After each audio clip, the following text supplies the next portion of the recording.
कार्यक्रम के पुण्यार्जक परिवार हैं Shri Parasnath re rolling mills limited, Durgapur 1, Bardhaman, Paschim Bangal. Amita Jain, wife of Anil Kumar Jain. Sangeeta Jain, wife of Vipin Kumar Jain. Manav Chand, Kamla Devi, Rakesh, Neetu, Rishabh एवं Ayushi Musharraf, B123, Sethi colony, Jaipur, Rajasthan. Shrimati Sarla Jain, wife of Shri Padam Prasad Jain. Shrimati Savita Jain, wife of Shri Dhanendra Jain.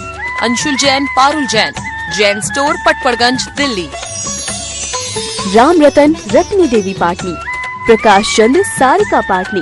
Prachi Jain, Kirtish Jain एवं समस्त पाटनी परिवार, मेड़ता सिटी, जिला नागौर, राजस्थान। दिवंगत श्री मोहन लाल जी पाटनी कलकत्ता की पावन स्मृति में सौभाग्यमल राजकुमारी सुनील, संगीता, साहिल, प्रज्ञा एवं उत्सव कलकत्ता, टीकम सुशीला, नवनीत, अनामिका, विकास, श्वेता एवं सिद्धांत बेंगलोर, बाबूलाल, शकुंतला, कलकत्ता, अरविंद, रेणु एवं यशवर्धन, बेंगलोर। जय जिनेन्द्र। यस्य स्वयं स्वभावाप्ति प्रभावी कृष्ण कर्मणः तस्मै संज्ञान रूपाय नमोस्तु परमात्मने। पंच परमेष्ठी भगवान की जय। पहली ज्ञानशाला में इस इष्टोपदेश ग्रंथ के मंगलाचरण का अर्थ हमने पढ़ाया था। उसमें बताया था जिनको अपने आप ही समस्त कर्मों के नष्ट हो जाने से अनंत ज्ञान स्वरूप परमात्म पद की प्राप्ति हो गई है, ऐसे उन श्रेष्ठ परमात्मा भगवान को नमस्कार हो। किसी ने प्रश्न किया, अपने आप कैसे प्राप्ति हो सकती है? तो उसका उत्तर आचार्य ने इस दूसरे श्लोक में दिया है। देखें ध्यान से, किताब खोल लें अपनी, दूसरा श्लोक निकाल लें। योग्योपादान योगेन दृश्यदा स्वर्णता मता द्रव्यादि स्वादि संपत्ता वात्मनोप्यात्मता मता। योग्योपादान योगेन, योग्य उपादान के मिलने से, योग्य उपादान के मिलने से दृश्यदः स्वर्ण पाषाण, स्वर्णता स्वर्णपने को मता माना गया है, अर्थात स्वर्णपने को प्राप्त हो जाता है। सोना कैसे बनता है? पहले स्वर्ण पाषाण आता है खानों से, स्वर्ण पाषाण को फिर पीसा जाता है और पीस के फिर उसमें से सोने के कण निकाले जाते हैं, फिर उनको इकट्ठा करके फिर सोना बनाया जाता है। उपादान क्या है? उपादान है स्वर्ण पाषाण, उसमें से ही तो सोना निकलेगा। क्या लिखा है यहाँ देखो, योग्य उपादान के मिलने से स्वर्ण पाषाण स्वर्ण पने को प्राप्त होता है, ऐसा माना गया है। उसी तरह द्रव्यादिषु आदि संपत्तौ, द्रव्य क्षेत्र काल भाव आदि के मिल जाने पर, द्रव्यादिषु आदि द्रव्य क्षेत्र काल भाव आदि के संपत्तौ, संपत्तौ में यहां से उधर ले जानी है मात्रा, द्रव्य क्षेत्र काल भाव आदि के मिल जाने पर आत्मनः अपि, आत्मा भी आत्मता मता, आत्मपने को, अपने शुद्ध स्वरूप को प्राप्त हो जाता है, ऐसा माना जाता है। ये सिद्धांत है। फिर देखें एक बार, योग्य उपादान के मिलने से स्वर्ण पाषाण स्वर्णपने को प्राप्त होता है, ऐसा माना गया है। उसी प्रकार योग द्रव्य क्षेत्र काल भाव आदि के मिल जाने पर आत्मनः अपि, आत्मा भी आत्मपने को प्राप्त हो जाता है।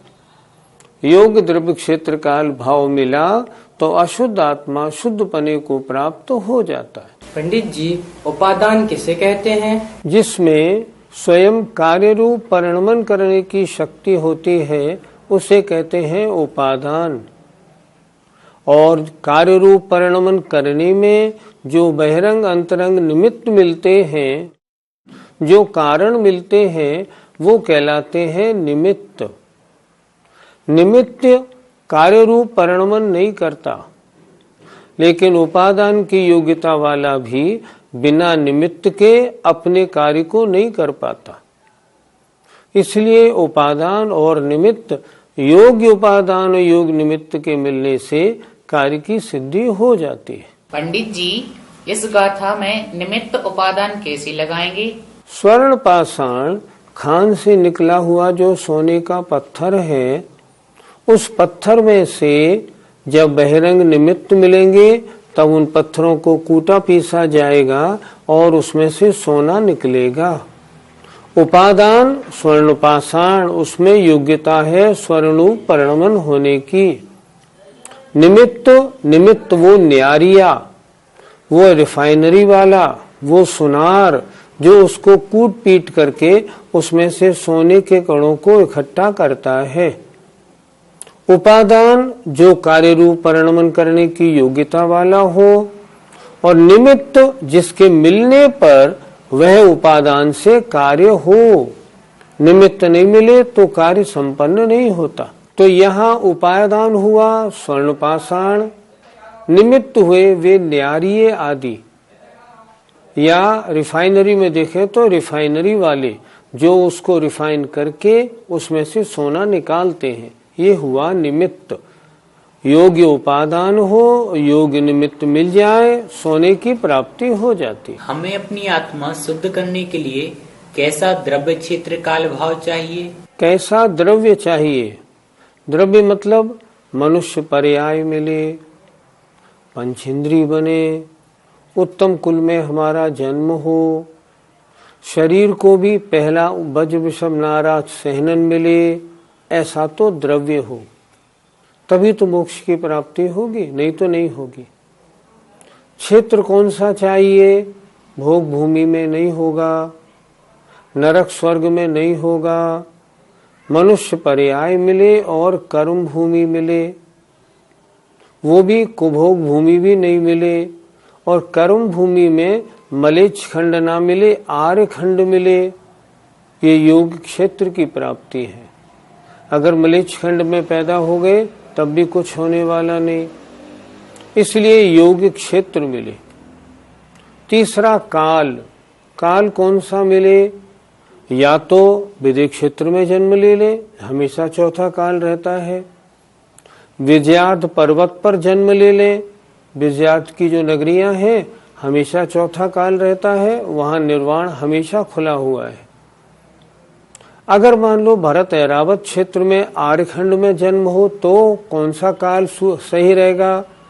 अब सर्पणी का चौथा और उपसर्पणी का तीसरा, क्योंकि इन दो कालों में धर्म होता है, अन्य में नहीं होता। मोक्ष मार्ग इन दो ही कालों में खुलता है, अपसर्पणी के चौथे में और उत्सर्पणी के तीसरे में। तो ये काल चाहिए। अगर पांचवा छठा काल जैसे वर्तमान में है, मोक्ष प्राप्ति नहीं कर सकते। शरीर योग्य नहीं है, सहनन योग्य नहीं है, कैसे होगी प्राप्ति? इसलिए योग्य काल हो। और योग्य भाव का मतलब जैसे परिणामों में विशुद्धि, शुद्धोपयोग, छपक श्रेणी, छायक सम्यक्त की प्राप्ति, ये सब चीजें मिले तब तो मोक्ष की प्राप्ति होगी, नहीं तो कैसे होगी? इसलिए योग द्रव्य क्षेत्र काल भाव मिलने पर जो अशुद्ध आत्मा है, यदि वह उचित निमित्तों के अनुसार पुरुषार्थ करे तो आत्मा को शुद्ध करके और शुद्ध आत्मा बन सकता है। योग्य क्षेत्र काल भाव में अभी हमें कौन कौन सी मिली हुई है? कोई सी भी मिली हुई नहीं। इसीलिए तो इस पर्याय में मोक्ष प्राप्ति संभव नहीं। आत्मा को शुद्ध करने का उपाय कर लो पर शुद्धि होना संभव नहीं। कैसे? देखे जरा। योग्य द्रव्य नहीं मिला, मनुष्य पर्याय मिली, ब्रज वृषभ नाराज सहनन तो नहीं मिला, क्षेत्र भी ठीक नहीं मिला। यहाँ पैदा होने की बजाय अगर विदेह क्षेत्र में पैदा होते तो मोक्ष मार्ग मिल जाता। काल भी ठीक नहीं मिला, यहाँ पैदा होना था तो चतुर्थ काल में जन्म लेते तब काल ठीक माना जाता, वो भी नहीं हुआ। भाव तो वर्तमान में शुभोपयोगी बहुत मुश्किल है, शुद्धोपयोग तो क्या पूछो अत्यंत विरला है। छपक श्रेणी चढ़ने का तो सवाल ही नहीं, छायिक सम्यक दर्शन हो ही नहीं सकता। तो यहाँ ना योग्य द्रव्य है, ना क्षेत्र है, ना काल है, ना भाव है। इसलिए वर्तमान इस पंचम काल में हमको मोक्ष पुरुषार्थ नहीं हो सकता। हमारा 3 पुरुषार्थ हम कर सकते हैं, धर्म, अर्थ और काम। आइए अब आगे का श्लोक देखते हैं। वरं व्रतहि पदम दैवम नाव्रतैर्वत नारकम छाया तपस्तयोर्भेद प्रतिपालयतोर्महान। वरम अच्छा है, व्रत ही व्रतों के द्वारा, पद प्राप्त करना देव का, व्रतों के द्वारा देव पद प्राप्त करना अच्छा है।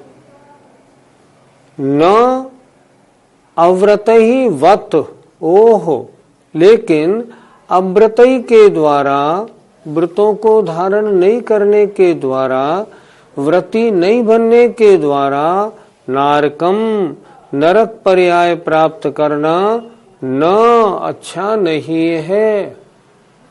अगर हम व्रतों को धारण करेंगे कहाँ जाएंगे? देव स्वर्ग बनेंगे। और अगर व्रतों को धारण नहीं करेंगे, पाप रूप प्रवृत्ति में लगे रहेंगे तो नरक में जाएंगे। अच्छा कौन सा है? देव पर्याय पानी अच्छी है, नार की पर्याय पाना अच्छा नहीं। तो यहाँ कहा है वरम अच्छा है व्रतों के द्वारा देवपद प्राप्त करना, न लेकिन अच्छा नहीं है ओह अव्रत ही व्रतों को धारण न करके नारक पर्याय प्राप्त करना अच्छा नहीं। उदाहरण दे रहे हैं आचार्य। छाया माने छाया, आतप माने धूप, इष्ट माने धूप में जो खड़ा हुआ है, उन दोनों में अंतर है। किस कार्य में? प्रतिपालयतोर महान, प्रतिपालयतः अर्थात प्रतीक्षा करने में महान अंतर है। आचार्य ने उदाहरण क्या दिया? आपके साथ कोई एक व्यक्ति साथ जाने वाला था, लेकिन उसने कहा आप चलो मैं आता हूँ, लेकिन आपने फोन किया भाई तुम आए नहीं, बोले रुक जाओ 5-7-10 मिनट मैं आता हूँ। अब सोचें, गर्मी के दिन हैं, आप छाया में खड़ा होना पसंद करेंगे या धूप में? अगर आप धूप में खड़े हैं आपको कष्ट मिलेगा, छाया में खड़े हैं तो आपको आराम मिलेगा। 2 व्यक्ति हैं, दोनों में सुखी कौन? छाया वाला। दुखी कौन? धूप वाला। तो कह रहे हैं यहाँ पर जैसे छाया में और धूप में खड़े होकर प्रतीक्षा करने वालों में महान भेद है। एक एक शब्द देखिए। जैसे छाया में और धूप में खड़े होकर प्रतिपालय तो प्रतीक्षारत दोनों में महान भेद है, ऐसे ही व्रतों के द्वारा देव पद प्राप्त करना श्रेष्ठ है। छाया में खड़े होकर इंतजार करना अच्छा है, लेकिन अव्रत ही व्रत न धारण करके पाप रूप प्रवृत्ति करके नरक पद पाना श्रेष्ठ नहीं है। इसलिए व्रतों को धारण करने में अपनी रुचि बनानी चाहिए। व्रत किसे कहते हैं? एक सूत्र पढ़ाया था हमने आपको, तत्वार सूत्र अध्याय 7 में। पहला सूत्र था हिंसा नतस्तेया ब्रह्म परिग्रहेभ्यो विरतेरो व्रतम। हिंसा, झूठ, चोरी, कुशील और परिग्रह, इनका त्याग करना, इसका नाम व्रत है। जब तक हम 5 पापों में उलझे रहेंगे तब तक मोक्ष मार्ग नहीं मिलेगा, स्वर्ग भी नहीं मिलेगा। क्या मिलेगा? नरक पर्याय मिलेगी। इसलिए यहाँ क्या कह रहे हैं कि व्रत माने 5 पापों का त्याग करो। 5 पापों का त्याग कितनी प्रकार से होता है? तत्वार सूत्र का अगला सूत्र था देश सर्वतोण महती। एक देश त्याग करना अणुव्रत है, सर्वदेश पापों का त्याग करना महाव्रत है। श्रावकों के द्वारा जो 5 पापों का त्याग किया जाता है उसे हम अणुव्रत कहते हैं, देशव्रत है ये। और मुनि महाराज के द्वारा जो 5 पापों का संपूर्ण रूप से त्याग किया जाता है वह महाव्रत है। ये दोनों व्रत हैं। यदि सम्यक दर्शन नहीं हो तो फिर व्रतों से क्या लाभ होगा? आपका कहना बिल्कुल ठीक है। अगर आपने व्रत धारण किए और सम्यक दर्शन नहीं हुआ तो व्रतों का वो फल नहीं मिलेगा जो फल सम्यक तो सहित होने पर मिलेगा। लेकिन एक बात पर और विचार करें आप, अगर सम्यक दर्शन नहीं है मान लो, और आपको अभी पहला गुणस्थान मिथ्या दर्शन है और आप व्रतों का पालन करते हैं, तो कम से कम पाप करने वाले से बहुत अच्छे हैं या नहीं? आप व्रतों का पालन करें और सम्यक दर्शन नहीं हो तो भी स्वर्ग तो मिलेगा ही मिलेगा। कितने पाप से आप बचे हैं। बहुत से लोग क्या कहते हैं, अभी तो हम पहले सम्यक दर्शन की प्राप्ति में लगे हुए हैं, पहले सम्यक दर्शन प्राप्त कर लें फिर व्रतों की बात करेंगे। और सम्यक दर्शन प्राप्त करने में उन्होंने अपनी सारी उम्र निकाल दी, फिर व्रतों को प्राप्त नहीं किया। नहीं, ऐसा नहीं। आप सम्यक दर्शन की प्राप्ति में लगे हैं, आपको सम्यक दर्शन प्राप्त हुआ या नहीं हुआ ये थोड़ी मालूम पड़ेगा। व्रतों को धारण करने में तो लाभ ही लाभ है। मान लिया क्षुल्लक पर्याय धारण कर ली, आर्यिका बन गए, अब तो सुबह से शाम तक स्वाध्याय, सामायिक, तत्व चर्चा में 24 घंटे निकलेंगे। और अगर गृहस्थी में फंसे तो 24 घंटे राग, द्वेष, पाप कार्यों में निकलेंगे। सम्यक दर्शन हो जाए तो व्रतों का अद्भुत फल मिलता है, मोक्ष प्राप्ति। और सम्यक दर्शन नहीं हो तो भी लाभ तो है ही, सांसारिक सुख तो प्राप्त तो होंगे ही होंगे।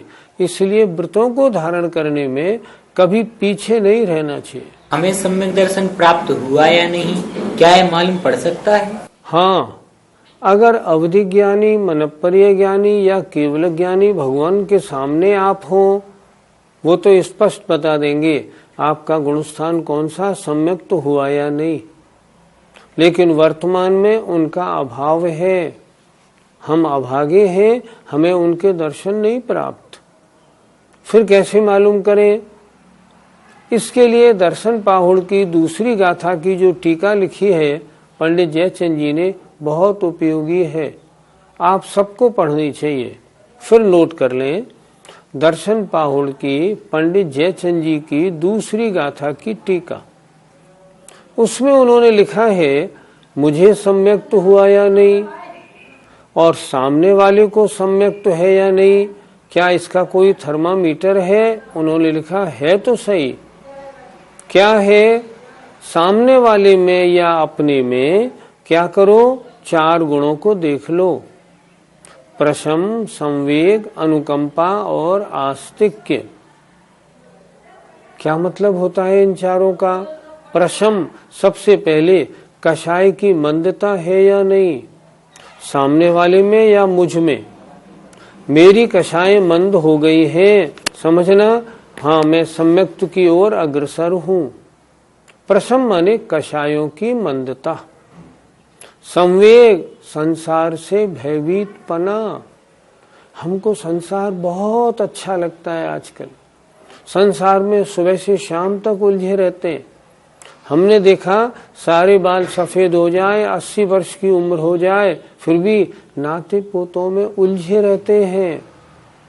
ये संवेग नहीं, संवेग का मतलब होता है संसार से डर, ये कब संसार छूटे, देखें अपने में है या नहीं। तीसरा अनुकंपा, जीव मात्र की दया।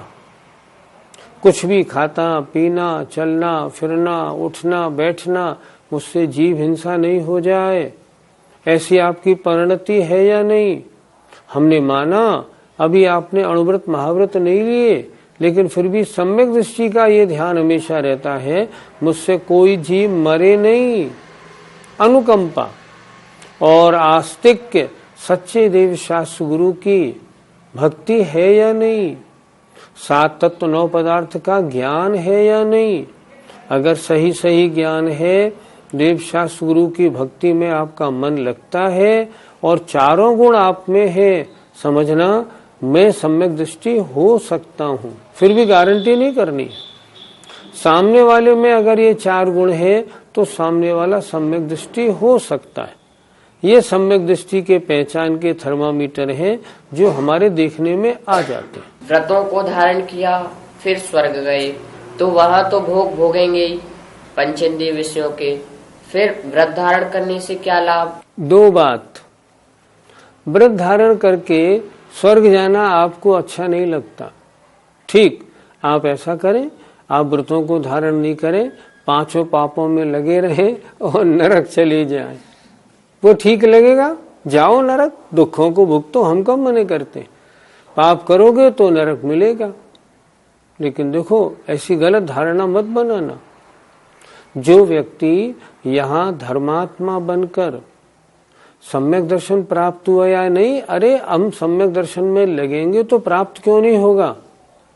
सोचो जरा, सम्यक दृष्टि नरक में भी बनते हैं, त्रिंश में भी बनते हैं। जब नार की मार काट करते हुए सम्यक दृष्टि बन सकते हैं, जब त्रिंश स्वयंभू रमण समुद्र में पड़े पड़े सम्यक दृष्टि बन सकते हैं, तो इतनी सुविधाएं हमें पंचम काल में मिली हैं, हम सम्यक दृष्टि क्यों नहीं बन सकते। हम बनेंगे बिल्कुल, हम ध्यान करें, क्यों नहीं बनेंगे। जब नारकियों को मारकाट करते हो सकता है तो हमें क्यों नहीं हो सकता। और सम्यक दर्शन हो सकता है, सम्यक दृष्टि मानो, व्रतों को धारण करो।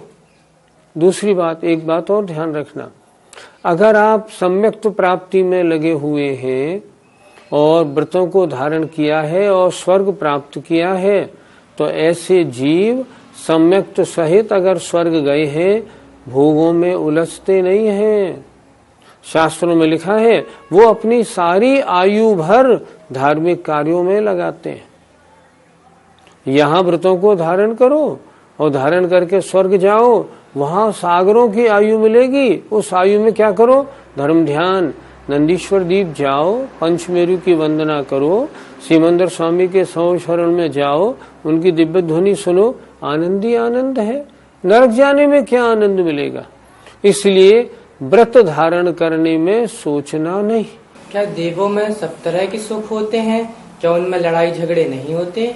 2 तरह के देव होते हैं, एक भवनत्रिक भवनव्यासी विंतर ज्योतिषी, एक होते हैं वैमानिक। आचार्यों ने लिखा है भवनत्रिक के जो देव हैं ये नीच देव हैं, झगड़े टंटे इनमें होते हैं, इनमें धर्मात्मा नहीं मिथ्या दृष्टि, अन्य मत के लोग इनमें पैदा होते हैं। जैन धर्म पालने वाला अगर मन से पालेगा स्वर्ग जाएगा, नियम से बेईमानिक बनेगा। सम्यक दृष्टि तो बेईमानिक ही बनता है, और बेईमानिक देवों में झगड़े टंटे नहीं होते। वे तो अपना सारा जीवन धार्मिक कार्यों में बहुत अच्छी तरह लगाते हैं। इसलिए हमें क्या करना, आज हमने 2 श्लोक पढ़े। 2 श्लोकों में हमने श्लोक नंबर 2 में क्या पढ़ा, श्लोक नंबर 2 में तो पढ़ा हमारी आत्मा वर्तमान में अशुद्ध है, लेकिन हमें शक्ति शुद्ध होने की है, इस पर्याय में नहीं, अगली पर्यायों में। हम क्या करें, हम व्रतों को धारण करें, रत्नत्रय को धारण करें, और उस रत्नत्रय को धारण करके अगर मरण भी हमारा होगा तो हम स्वर्ग में जाएंगे। संस्कार यही के रहेंगे तो स्वर्ग में भी निरंतर सारी पर्याय हमारे धर्म ध्यान में गुजरेगी। आचार्य का कहना कितना अच्छा है, बिना व्रत लिए पापी बनकर 5 पाप में उलझकर नरक पाना अच्छा नहीं। अरे व्रतों को धारण करके स्वर्ग प्राप्त करना अच्छा है। सिमंदर स्वामी नंदीश्वर दीप के दर्शन तो मिलेंगे। इसलिए हम सब श्रोताओं से निवेदन करता हूं मैं, सब मन बनाइए, अव्रती नहीं रहना, व्रती बनना है। बिना व्रत बने और कोई आनंद मिलने वाला नहीं। जय जिनेन्द्र। इस कार्यक्रम के पुण्यार्जक परिवार हैं Shri Parasnath re rolling mills limited, Durgapur 1, Bardhaman, Paschim Bangal. Amita Jain, wife of Anil Kumar Jain. Sangeeta Jain, wife of Vipin Kumar Jain. Manak Chand, Kamla Devi, Rakesh, Neetu, Rishabh एवं Ayushi Musharraf, B123, Sethi colony, Jaipur, Rajasthan. Shrimati Sarla Jain, wife of Shri Padam Prasad Jain. Shrimati Savita Jain, wife of Shri Dhanendra Jain. Anshul Jain, Parul Jain, Jain store, Patparganj, Delhi. Ram Ratan, Ratni देवी पाटनी। प्रकाश चंद्र, सारिका पाटनी। प्राची जैन, कीर्तिश जैन एवं समस्त पाटनी परिवार, मेड़ता सिटी, जिला नागौर, राजस्थान। दिवंगत श्री मोहन लाल जी पाटनी कलकत्ता की पावन स्मृति में सौभाग्यमल राजकुमारी, सुनील संगीता, साहिल प्रज्ञा एवं उत्सव कलकत्ता, टीकम सुशीला, नवनीत अनामिका, विकास श्वेता एवं सिद्धांत बेंगलोर, बाबूलाल शकुंतला कलकत्ता, अरविंद रेणु एवं यशवर्धन बेंगलोर।